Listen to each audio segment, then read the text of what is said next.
आचार्य प्रवर भगवत विद्यानंद स्वामी अक्लंक स्वामी अष्टसती अष्टसहस्री में समंतपद स्वामी कृत आत्मीमांसा के ग्रंथ आत्मीमांसा ग्रंथ पर यह समझा रहे हैं।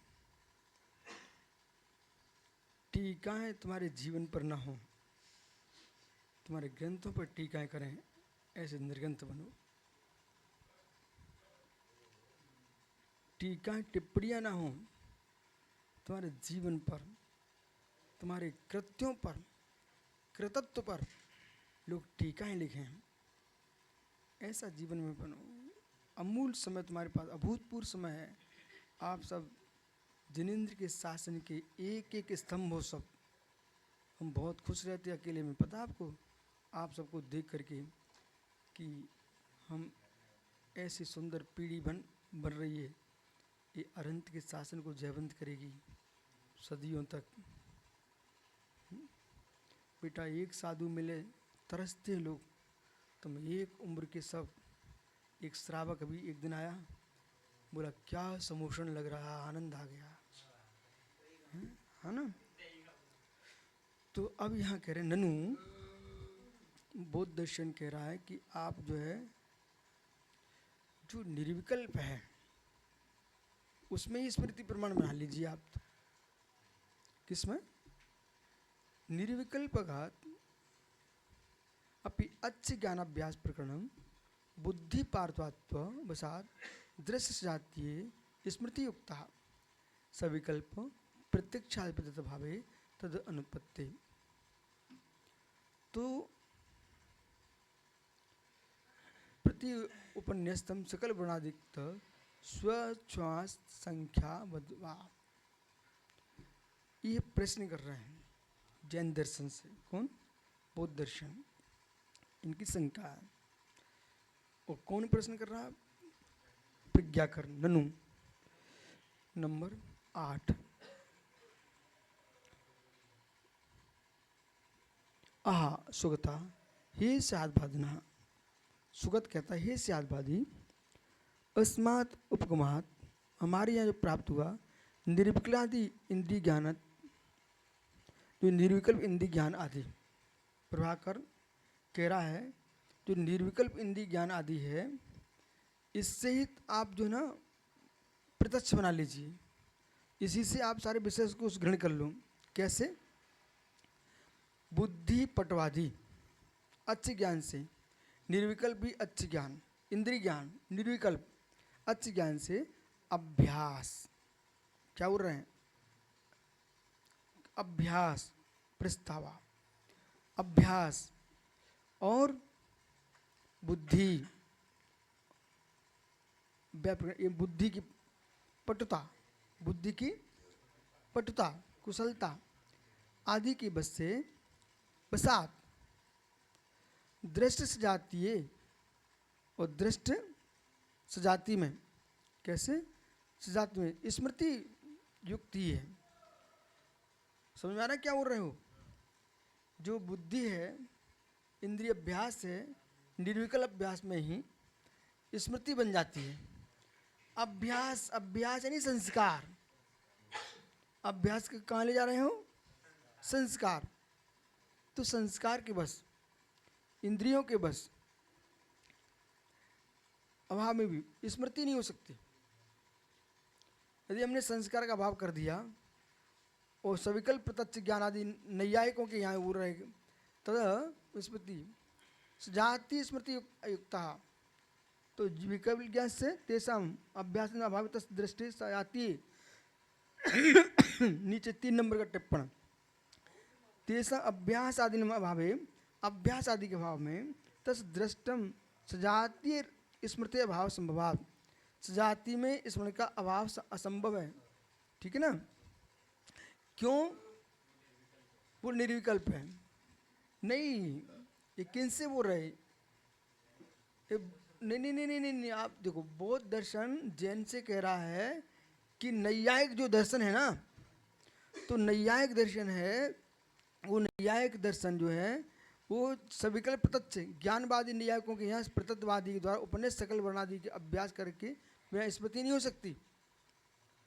वे भी सविकल्प मानते हैं, सविकल्प मानते हैं ज्ञान को न्यायिक, ठीक है ना।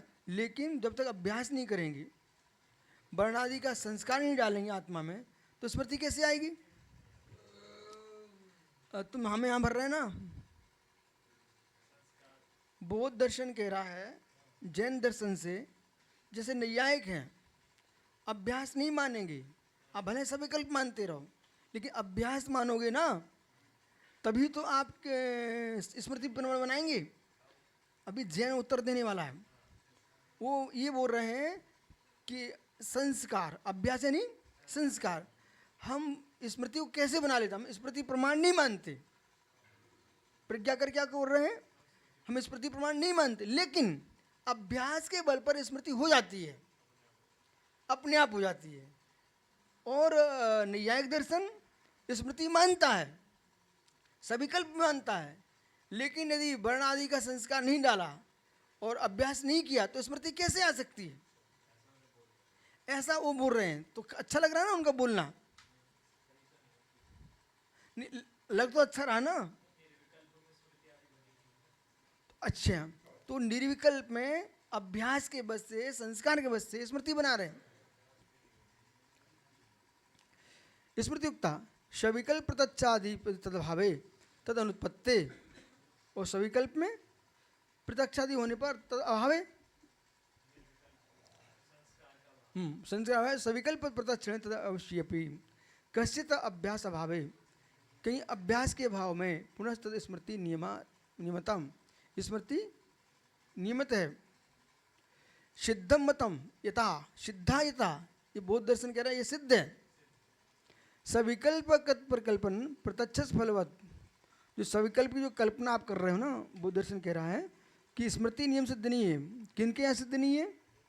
अभ्यास आदि के अभाव में स्मृति सिद्ध नियम से सिद्ध नहीं है, जिससे कि प्रत्यक्ष की सविकल्प कल्पना फलवती हो सके। प्रत्यक्ष की सविकल्प कल्पना फलवती हो सके, मतलब ये प्रत्यक्ष के जो फलवती हो रही है उस पर आप वो प्रश्न खड़ा कर रहे हैं कि ये तुम्हारी बात घटित होती नहीं है। जैन दर्शन को समझाने के लिए नैयायिक दर्शन का आश्रय लेकर के अपनी बात को रखा, नैयायिक को दृष्टांत के रूप में लिया। अभी नैयायिक कोई विषय नहीं था, लेकिन जैन को समझाने के लिए नैयायिक का आश्रय लेकर के बौद्ध दर्शन यहाँ समझा रहे हैं, ठीक है। अब क्या बोल रहे हैं सुनिए आप। इति, अरे सरल सीधे नहीं है महाराज विद्यानंद जी, बिल्कुल सीधे नहीं है। क्या बोल रहे हैं मालूम? इति कश्चित स्वपि अप्रज्ञा करे वो, आप प्रज्ञा कर कहलाते हो, आप प्रज्ञा कर कहलाते हो। ऐसे कहने आप प्रज्ञा कर बुद्ध भी क्या हो? आप अप्रज्ञा करे वो, अप्रज्ञा करी हो। हे सुगत, हे प्रज्ञा कर, आपने जो व्याख्यान किया है आप प्रज्ञा के बल पर कर रहे थे, लेकिन आप तुम्हें अप्रज्ञा कर दिख रहे हो। कश्चित अप्रज्ञा करे वो, आप लोग आपस में चर्चा करते ना, करते रहना चाहिए, पर हमारे थोड़ा नज़दीक आके किया करो, मतलब हमें पूरी सुनाई पड़ता रहे, करते रहा करो। उससे क्या हो रहा है, तुम्हारी प्रज्ञा खुलती है, तर्कण शक्ति बढ़ती है। लेकिन ऐसा मत करना कि जो हम कह रहे हैं वही सही है। निर्णय कहाँ छोड़ना? आगम के ऊपर। हमने अपना नाम नहीं लिया, आगम के ऊपर, फिर अपन दोनों आगम देखेंगे फिर सही मानेंगे। नहीं कभी कभी क्या होता, तर्क तो अच्छे लगते हैं और ऐसा लगता है जी यही सही है, हम चिंतन कर रहे हैं, बिल्कुल सही है, सही है, सही है। अष्ट सहस्त्री में यही सीखना चाहिए सारस्वत जी। अष्ट सहस्त्री में विधि नियोग की व्याख्या की गई है, तो कई बार तुमको विधि अच्छा लगता था, नियोग अच्छा लगता था, कितने सुंदर बात कर रहे विधि नियोग में, लेकिन जब विद्यानंद स्वामी बोलते थे तब समझ में आता, ये तो ये भी गड़बड़ हो गया। तो अष्ट सहस्त्री जो है ना, ये शुद्ध न्याय का ग्रंथ है।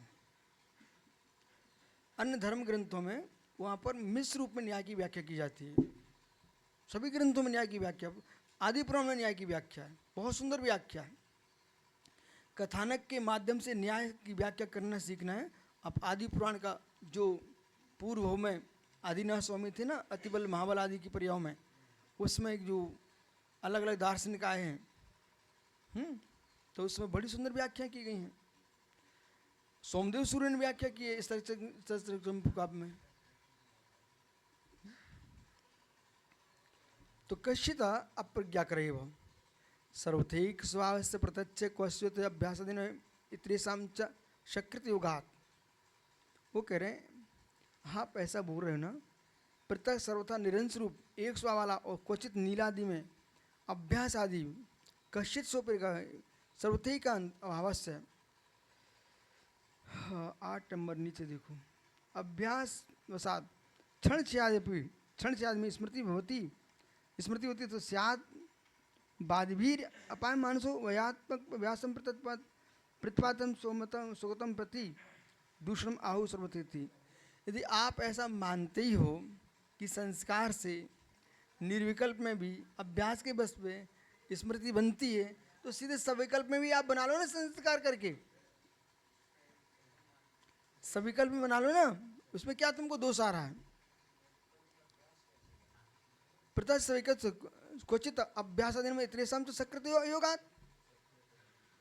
उसका भी एक बार योग बना लो ना, सकृत नहीं एक बार। और नीलादि इतर क्षण में अनभ्यास आदि में युगपद योग नहीं हो सकता। सकृत नहीं एक साथ, असकृत नहीं बार बार, तो युगपद योग नहीं हो सकता। प्रत्यक्ष नीलादि में अभ्यास आदि के युक्त है, क्षण आदि में अनभ्यास आदि से सहित है। एक स्वभाव वाले प्रत्यक्ष में ऐसी कल्पना युगपद असंभव ही है।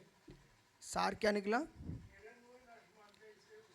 सार ये निकला कि जैसे आप निर्विकल्प में अभ्यास के द्वारा आप ये चाहे कह रहे हो कि इसमें हम अभ्यास के बल पर स्मृति प्रमाण बना लेते हैं, स्मृति बना, प्रमाण नहीं मानता, हम स्मृति बना लेते हैं। तो जैसे आप अभ्यास के बल पर निर्विकल्प में स्मृति बना रहे हैं, तो ऐसे ही आप सविकल्प में अभ्यास से संस्कार से स्मृति प्रमाण मानने में तुम्हें क्या दोष आ रहा है? आप ऐसा मान लीजिए ना। ऐसा आज का सारे से सांगे विचार करेंगे। उसको तो अपन मना ही कर दिया ना, अभ्यास फिर निर्विकल्प कैसा, और निर्विकल्प तो अभ्यास कैसा, ठीक है।